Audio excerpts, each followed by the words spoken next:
नमस्ते दोस्तों, आप सभी लोगों का स्वागत है वापस से अपने एक नए लेक्चर के अंदर। तो जैसे कि आप लोग यहाँ पे देख सकते हैं, सेम चीज़ यहाँ पर सॉल्व कर रहे हैं। हम लोग कॉन्स्टेंटली सॉल्व कर रहे हैं क्योंकि आप लोगों के मार्क्स फुल लाना हमारी रिस्पॉन्सिबिलिटी बनती है, इसीलिए।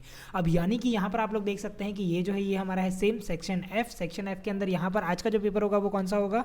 पेपर नंबर होगा हमारा 8। मार्वल के अंदर से आप लोगों को ये देखने के लिए मिलेगा। और मार्वल के अंदर आप लोगों को सबसे पहले सॉल्व करनी है मार्वल, देन आफ्टर उसके बाद आपको वापस से जंप करना है आपकी टेक्स्ट बुक के ऊपर। क्यों? बिकॉज कि वहाँ से भी सॉल्व करना ज़रूरी है, इसीलिए।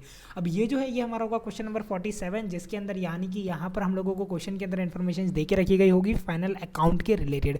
अब फाइनल अकाउंट के रिलेटेड आप लोग यहाँ पे देख सकते हैं कि अंश और वंश जो है वो दोनों का यहाँ पर पर्टिकुलरली पूरा बैलेंस दे के रखा गया है और सारी की सारी इन्फॉर्मेशन मुझे यहाँ पर बताई गई है। अब इन्फॉर्मेशन के साथ साथ जैसे जैसे मैं आगे इस पर्टिकुलर पूरे क्वेश्चन के अंदर देखता हूँ तो मुझे यानी कि यहाँ पर बहुत सारी चीज़ें जो है वो नई नई देखने के लिए मिल रही है।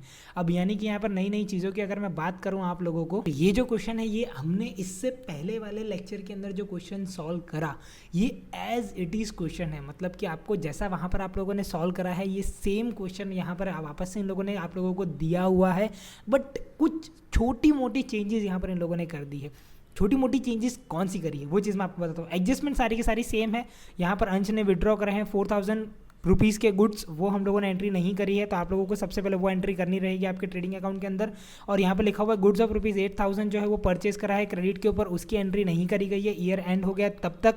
इंश्योरेंस प्रीमियम जो है वो प्रीपेड है। यहाँ पे डेटर्स में से 800 रुपये माइनस करना है। 5% बेडेड रिजर्व यानी कि आप लोगों को यहाँ पे करने के लिए दे के रखा गया है। And then after point number 5 के अंदर बताया गया कि मशीनरी के ऊपर 20%, फर्नीचर एंड फिटिंग्स के ऊपर 5% आप लोगों को डेप्रिसिएशन देना है। एडजस्टमेंट सारी सेम है। एडजस्टमेंट से हटके यहाँ पर क्या है, प्रीवियस क्वेश्चन जो था वो थोड़ा सा टफ था। क्यों? बिकॉज कि वहां पर हम लोगों को क्वेश्चन के अंदर क्या देके रखा गया था, करंट अकाउंट दिया गया था। और क्वेश्चन के अंदर मेंशन करा था कि आप लोगों को जो है वो करंट अकाउंट प्रिपेयर करना है पार्टनर्स का, और आप लोगों को उसकी एंट्री जो है वो कहाँ पर लेकर आनी है, आप लोगों को बैलेंस शीट के अंदर लेकर आनी है। यहाँ पर आप लोगों को कौन सा अकाउंट देके रखा गया है, कैपिटल अकाउंट देके रखा गया है। इसका मतलब यानी कि इस क्वेश्चन के अंदर आप लोग करंट प्रिपेयर नहीं करोगे, आप लोग यहाँ पर क्या प्रिपेयर करोगे, same as usual capital account आप लोगों को प्रिपेयर करना है। और वहाँ पर जो एंट्री हमने पहले करी वो सारी एंट्री यहाँ पर आप लोगों को कैपिटल के बैलेंस लिख के डायरेक्टली एंट्री करना शुरू कर देना है।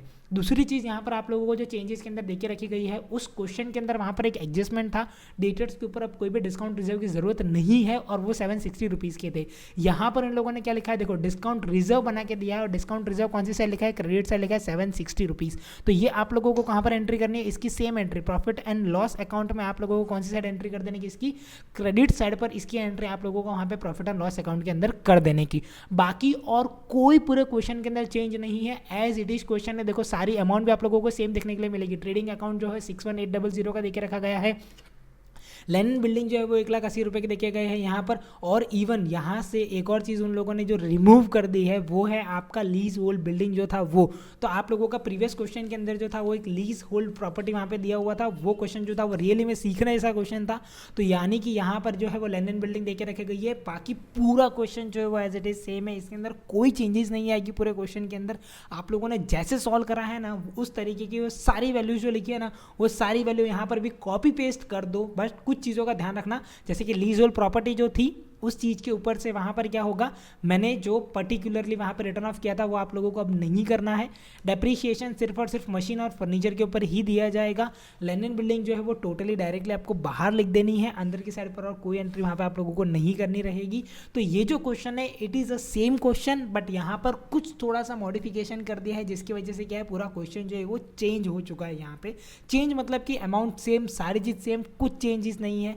बट जो एंट्रीज थी वो थोड़ी सी आगे पीछे करने के लिए कहा गया है उन लोगों ने, और आगे पीछे भी कुछ नहीं है। यहाँ पे सीधी सीधी सी एंट्रीज जो होती है वो सारी एंट्रीज यहाँ पर बताई गई है कि भाई आप लोगों को जो करंट अकाउंट पहले बनाया था वो हटा दो, वो मत बनाओ, सीधा आप लोगों को आपका कैपिटल अकाउंट बनाना है और एंट्री वहाँ पर आप लोगों को कर देनी है। सो इस तरीके से ये जो पूरा क्वेश्चन है आपका प्रीवियस जो मतलब लेक्चर था अपना उसका पूरा का पूरा रेप्लीकेट है यहाँ पर। ये मतलब लेक्चर नंबर या पेपर नंबर 7 जो था उसका पूरा रेप्लीकेट है यहाँ पर। तो उसी को पूरा कॉपी पेस्ट कर दो और ये जो क्वेश्चन है ये आपका पूरा का पूरा यहाँ पर क्या हो जाएगा, सॉल्व हो जाएगा। और कॉपी पेस्ट करने में भी ध्यान रखना, नकल में भी अकल की बहुत ही ज़्यादा ज़रूरत रहती है। तो थोड़ा सा सोच समझ के कॉपी पेस्ट करना, क्योंकि मैंने आप लोगों को जो पॉइंट्स बताए वो पॉइंट्स को थोड़ा सा ध्यान में रख के करना, तो जिससे क्या है कि आप लोगों का कॉपी पेस्ट जो होगा ना वो थोड़ा सा ईजी हो जाएगा। सो मिलते हैं अपने नेक्स्ट लेक्चर में, तब तक के लिए bye and thank you so much.